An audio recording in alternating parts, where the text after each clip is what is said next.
People don't know the real story of what happened. Their championship was taken away from them in 1969. We are living in their championship now. It was an unbelievable series of events and an unbelievable time. 50-some years later, good is coming from it. Over a 2-year time period, we've given 800,000 pounds of food.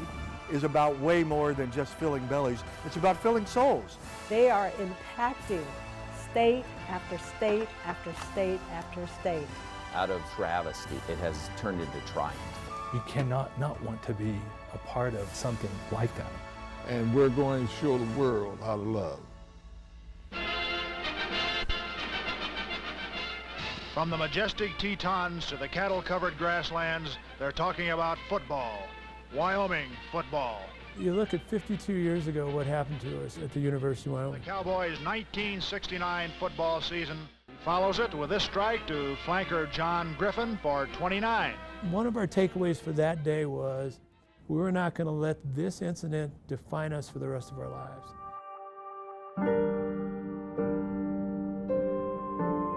1969, October 15th, the Black Students Alliance said, you guys know who you're playing this weekend. And of course, yeah, BYU. The Cowboys taught Brigham Young a lesson in opportunism. Do you guys know who owns BYU? The Mormons. We wanted to show how we felt about specifically the Mormon church, the BYU game, and how the players, the African-American players, were treated the year before. Causing a BYU fumble with 13 seconds remaining in the half. The last game I played there, the two things happened I will not forget is, I went up to a official and told him this guy was jumping in the back of my legs, trying to hurt me. He told me to shut up and play ball. As soon as we got off the field, the sprinklers came on. They were washing the field down. That was part of the protest. We wanted people to know that that should never happen. And if you were African American, you could not advance in the priesthood of the church. The method we chose was to wear black armbands. And head football coach Lloyd Eaton of the Wyoming Cowboys. We said, well, let's take the armbands over there and allow him to see them. Now, the last thing we said that was really important was, if he says no, we will not wear them. Coach comes out, I'll meet you in the field house.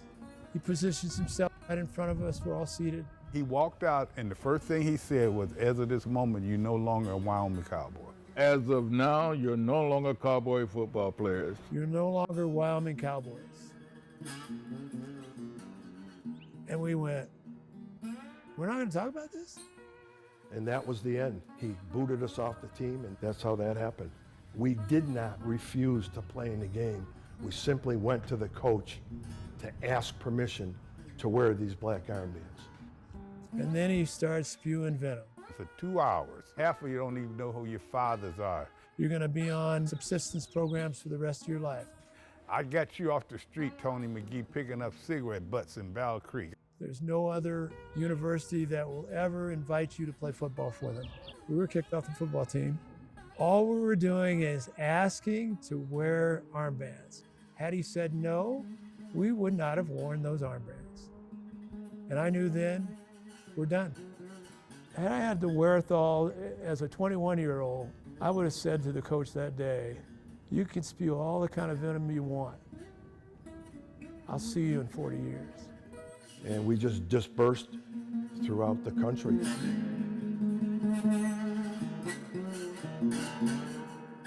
I didn't want to talk to people about it. I had some discussions about it, but after the 80s, I never talked about it anymore. What caused me to talk about it was 2016, when CBS came. Every year for probably 15 years, we've done a Black History Month documentary. The reason I was drawn to these stories is a lot of times they're very layered and complex and interesting.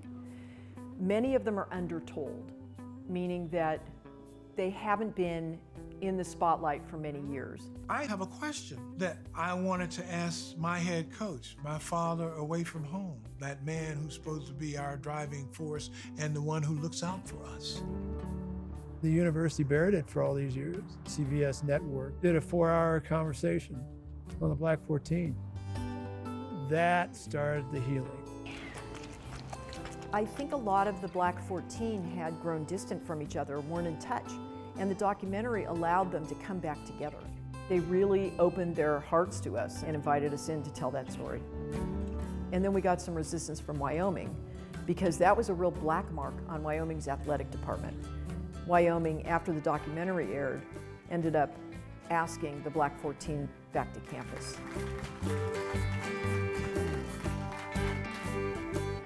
The university started making overtures. We want to do something to recognize you guys after all these years. As an institution, we believe we have learned and grown from what you had to endure.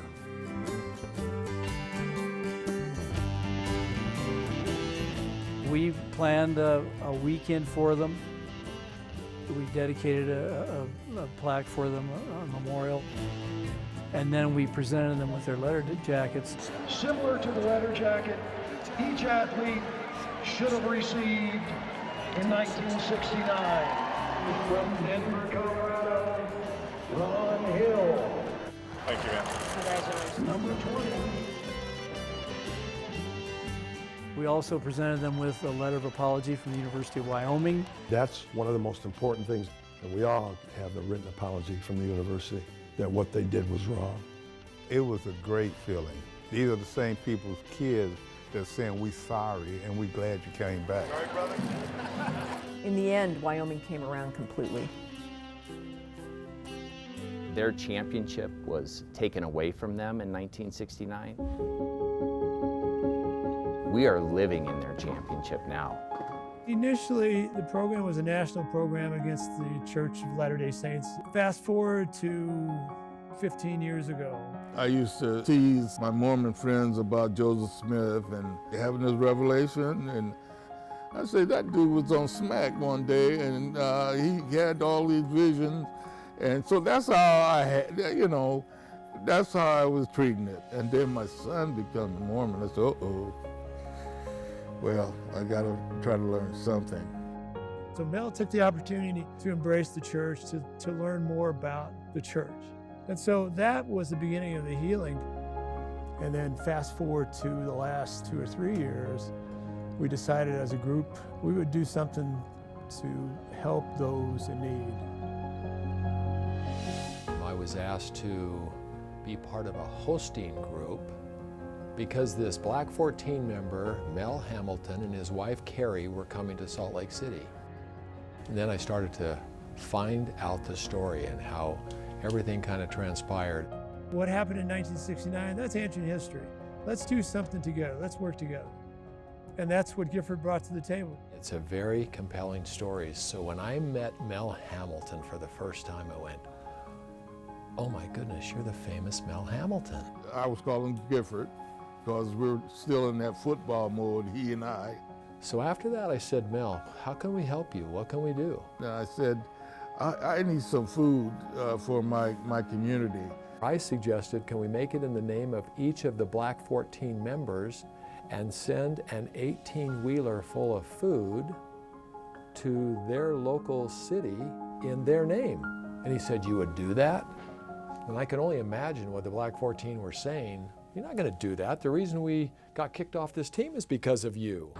And I think they gave us 9 truckloads of food the first time. And we went to Washington, Massachusetts, Florence, South Carolina, Wilmington, North Carolina, Ohio, 9 different communities we sent food to. I'm just proud. I'm very happy about it. We can supply them with 40,000 pounds of trucks per location. This is one truckload? This is just one truckload, right here.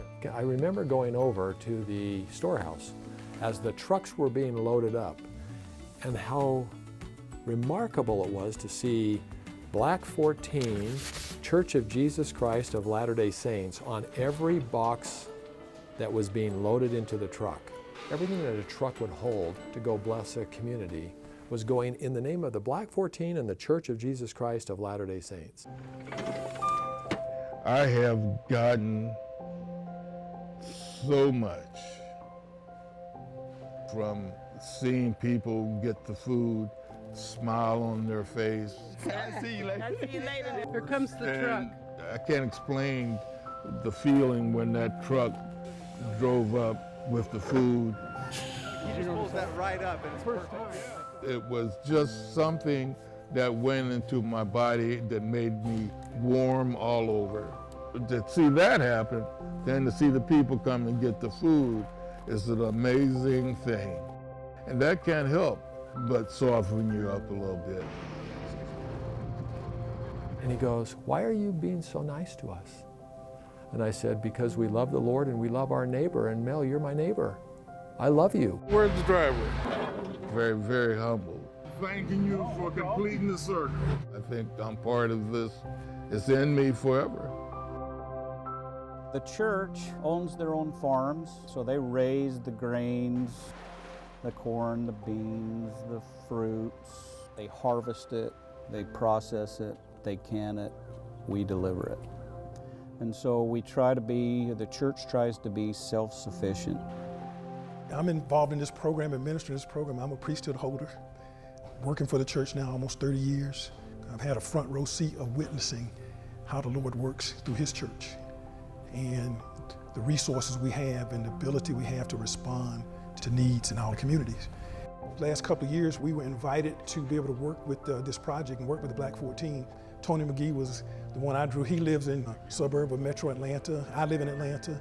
As I read the story about Mel Hamilton and things that happened, and you could easily just say, have an attitude, be mad about it, and go your own way and say, I'll never deal with this again. But I think Mel was had more foresight than that. Well, you can't eat healthy if you don't have any food. That's right. What the Black 14 are trying to do is they're trying to make this impact. And it's all started with their hearts. You go. Appreciate you. Elder Jones, how you doing, my friend? So good. Good to see you. And it's rolling out family by family, individual by individual. And that's been the beauty of it. Thank you. And that's what was important for me, that it was going to happen here in my community. That's when I got in touch with the Christian Center, and it took off from there. I live here in Denver. Catholic Charities has always been a part of my soul. The Samaritan House, I've had that relationship since my daughter was a little kid. It was a no-brainer for me. Our first truck was 2 years ago. I grew up here. I know a suffering. My people, they're suffering. What people don't know about poverty will blow your mind. And so I knew that if a person here said, I don't have that 50 cent, they don't have that 50 cent. I didn't realize the extent of food insecurity in Denver. I was driving by Mile High Stadium for the Broncos one day, and there were cars all over the place in line picking up food. That's when I said to Mel Hamilton, I'm going to reach out to Catholic Charities. I need your help. Gifford Nielsen helped to get me in contact with the powers that be here to be able to put together a program to fight food insecurity. And that's where all the food began to roll in. Every individual that is impacted by the donation from the Black 14 and the Church of Jesus Christ of Latter-day Saints, their situation is so unique, and yet the gift provides such dignity, such respect, such love and compassion. It has allowed us to hear the story of the Black 14 and hear of their ability to take this horrible situation and turn it into such a beautiful, unbelievable gift, touching thousands and thousands of lives. Being able to be a part of that is truly, truly a gift. I've been doing the charitable work ever since I left the game. I've been bitter, though, for a long time. As the Black 14, I can say one thing. This didn't define us, and the story isn't over yet. Our mission right now is to educate people about what happened, that they know the story of the 14, and feed them if we can. If you think about what happened in 1969 and the issues related to the Mormon Church, it's ironic that we became friends. We became colleagues. We worked shoulder to shoulder to do something to give back. There's a pretty good feeling that comes from serving, knowing that the person that you're serving can't repay. It's one of those things that's just between you and God, and the satisfaction comes from Him. Very rewarding for the simple reason that during a time when food security is so important, we're able to help food only because of the Latter-day Saints. And we have here. What's so cool about this milk is no refrigeration. Wow, really good. In the end, aren't we all beggars? And you will not suffer that the beggar putteth up his petition to you in vain and turn him out to perish. As Black 14 and Latter-day Saints, I don't know if we ever got together like this. Do you think would have been ever predicted 50 years ago that we'd be standing here? I'm sure it wouldn't. Wait, with smiles on our face. and now I feel like I got a new friend. Yeah. I love you both. We all depend upon that same being, even God, to provide the air we breathe, the food we eat, the clothes we wear. I think the older you get, you just realize what effect you had on people. Help me and my family to make us survive, to help us survive. What we did means more than what I thought. Coming together with the church has been very healing. It really has. And it's not being pushed in because you have to do this. We're being pushed into it because we want to do this. We have the ability to do this. This is the first time in our 41-year history we've looked out and these shelves have been empty.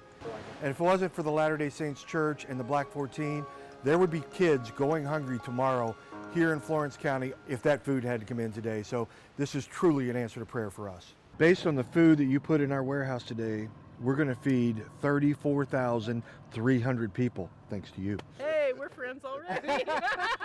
I think it's all part of God's plan. The Capital Area Food Bank is our region's backbone for food relief infrastructure. When the COVID pandemic hit, we saw donations really decline greatly. But the one that LDS donated equaled about 30,000 meals and distribute those out to families in need across our area. Even though the restrictions have been lifted for the pandemic, the numbers of people that are coming to get food has not decreased. As a matter of fact, it's increased. It's no coincidence that they're doing what they're doing, we do what we do, and this whole pandemic happened, and it comes together just at the right time. 1 in 6 children in this area will go to sleep hungry tonight, which is just terrifying. It's really sobering to think that we can be a part of something like that in a very small way. You want me to open? And the mother said, you know, without this food, I didn't know how I was going to feed my kids. And my takeaway was, these kids are going to have bellies full of food from this point on. But mostly we feed the community, the ones that really don't have too much of everything. They come every day. When you have a family that has to go without food or go without their needs being met and being in a position to take care of it, you know you're fulfilling your God purpose. We were hard on food and everything. I didn't think nobody cared for me like that. And that really made me feel so good inside. It was an amazing day in so many ways. We celebrated with them the fact that this food was arriving. We immediately started distributing some of the food to other food pantries, smaller food pantries. At least 25 volunteers from the LDS Church. They were wonderful. They carried the load, brought the food inside the building down here. Over here is where the food from the Mormon Church that we're still distributing not only gave us the food, but they also gave us a power hand truck. You know, I think they pump it up. We love more, especially the tomato soup, which is, some people have said is the best canned tomato soup in the business. Everybody in our community benefited from this. It was neat to see the community all come together. Thank you very much. And to be able to experience that and have that unity. It's a first-hand illustration how we're all in this together. And if we continue to be together, no one will be left alone. I don't think you can overestimate the impact in the community when you can just help one. There's a ripple. I'm like part of the family here now, you know. We really can be the answer to someone's prayer. Do it like this. In the context of serving each other and helping each other, we have developed one of the most remarkable stories that I've ever seen. You know, these food items, these trucks and everything that go places is just an expression of how we love our neighbor. I think it's just ministering angels pulling people together to do what's right for God's children. I'm not angry with Latter-day Saints. I'm not angry with white individuals. I'm not angry with black individuals. There's no color on those boxes. You could feel some hurt when he first talked about it, but you don't hear the hurt anymore. You only can hear the excitement in moving forward and what this has meant to him. When I saw them show up here and what they're doing, it really, I think, has helped. This is a personal thing for me. I was robbed of that college experience. There's a reason for it. I believe it. I'm happy somebody's being helped. Some good came out of what the 14 did. It's not about what happened X number of years ago, it's what is going on now. So nobody gets turned away. I mean, I'm an old man now. I've had a great life. And the other guys will tell you the same thing. It's time to give back. It's time to share our experience. You're not only trying to kind of feed bellies, but you're trying to feed minds and help them get back on their feet. This is the godly day to be able to do this. We don't know what the Lord's timetable is. We don't know how He's going to work things out to come back around, but it does. And it has come back around in a very strong and very righteous way. I feel like you're put in a position to do what you're supposed to do. So I could be sitting here right now telling this story. Because that story is better than what I did in football or what we did here or what we were. It's what we want to be and where we're going now and how the Latter-day Saints are helping us get there. Thank you, Doc. They are engaged in a holy work. So you can't help but be not, you just get affected when you work with them. Their own outreach program. They have become men of integrity, men of valor, men of vision. They're really a remarkable group. Okay. It's all revolves around God. He puts me where He wants me, when He wants me. I have no say about it. This is history in the making. We are going to show the world how to love one another. And that's all I'm concerned about. We're in the fourth quarter. This may end up being their legacy. But we're playing for overtime. We're going to do everything we can to make sure people not just know our story, but give them opportunity to live it too, and be on both sides of the ball. It ain't like football, it ain't just offense or defense, it's teamwork.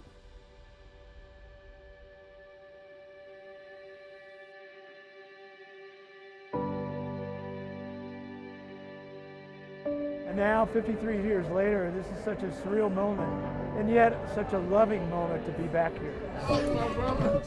As we were able to view the documentary that our students put together, there was so much emotion in that room. That was incredible. First presented to the athletic department. Wow. You have no idea the journey it took for me to get here. My granny used to say, God works in mysterious ways. Well, you're darn right it did. It's really beautiful to see the students learn from the Black 14's experience. It took great courage to stand up for what was right. People came together to see the experience, and they were able to reconcile those feelings and be able to talk about the greater work. It was a piece about healing. It was a piece about common goals, fellowship, and they hit all the notes. Welcome to Lamell Edwards Stadium. How you doing, brother? How you doing? The day of the football game was just an incredible experience. This has been a phenomenal time for us to have you here. Yeah. It's been heartwarming, and it's been 5 days worth of fellowship. Hey, man! Go get them. 5 days of putting away all the bad feelings. Your people have been very, very wonderful, and that even lessened the pain. Appreciate what you guys are doing. It's really classy. Hey, let's go down on the field. All right, let's go do it. We're going to be on the field, and we're going to light the Y. The lights and the music and the noise, I think they were in awe. Walking onto that football field took me back 53 years. That's the proper definition of surreal. I mean, I was a vicious competitor, both on and off the field. Welcome to the Bell Edwards Stadium on the beautiful campus of Brigham Young University. And here I am. Hey, who would have thought? Bring him out to that Y on about the 3-yard line. I've never been stopped on the 3-yard line. We offer a special welcome to John, his wife Gilda, Mel and his wife Perry to the game tonight. John and Mel, please light the Y.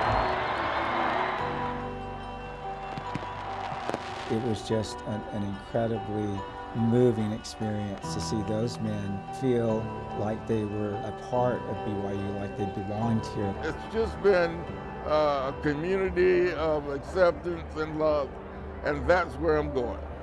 So thank you very much, BYU. It's been wonderful. I'm glad to be back. It's time to let go. It's time to lead by one's heart. And that's a wonderful thing. That's part of the legacy moving forward.